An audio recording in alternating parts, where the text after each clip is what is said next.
महायुती सरकारनं जाहीर केलेल्या पुण्यश्लोक अहिल्यादेवी होळकर शेतकरी कर्जमुक्ती योजनेच्या निकषात सुधारणा केली आहे। राज्य मंत्रिमंडळाच्या साप्ताहिक बैठकीत यासंबंधीचा निर्णय जाहीर झाला।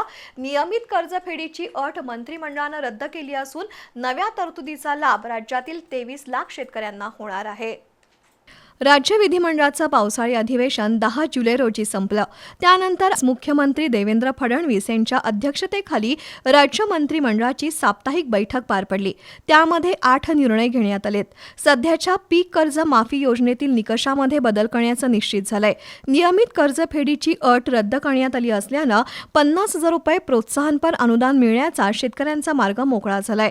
दुसरीकडे राज्यातील स्थानिक स्वराज्य संस्थांच्या मालमत्तांसाठी मंत्रिमंडळानं मुद्रीकरण धोरण मंजूर केलंय।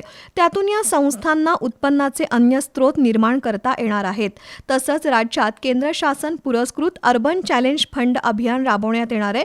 त्यातून शहरांना दर्जेदार पायाभूत सुविधा देण्यासाठी वित्त पुरवठा मिळवता येईल। तर मुक्त बंदी आणि परिवीक्षाधीन बंदी यांना देण्यात येणाऱ्या सहाय्यक अनुदानात 50,000 रुपयांपर्यंत वाढ करण्यात आली आहे।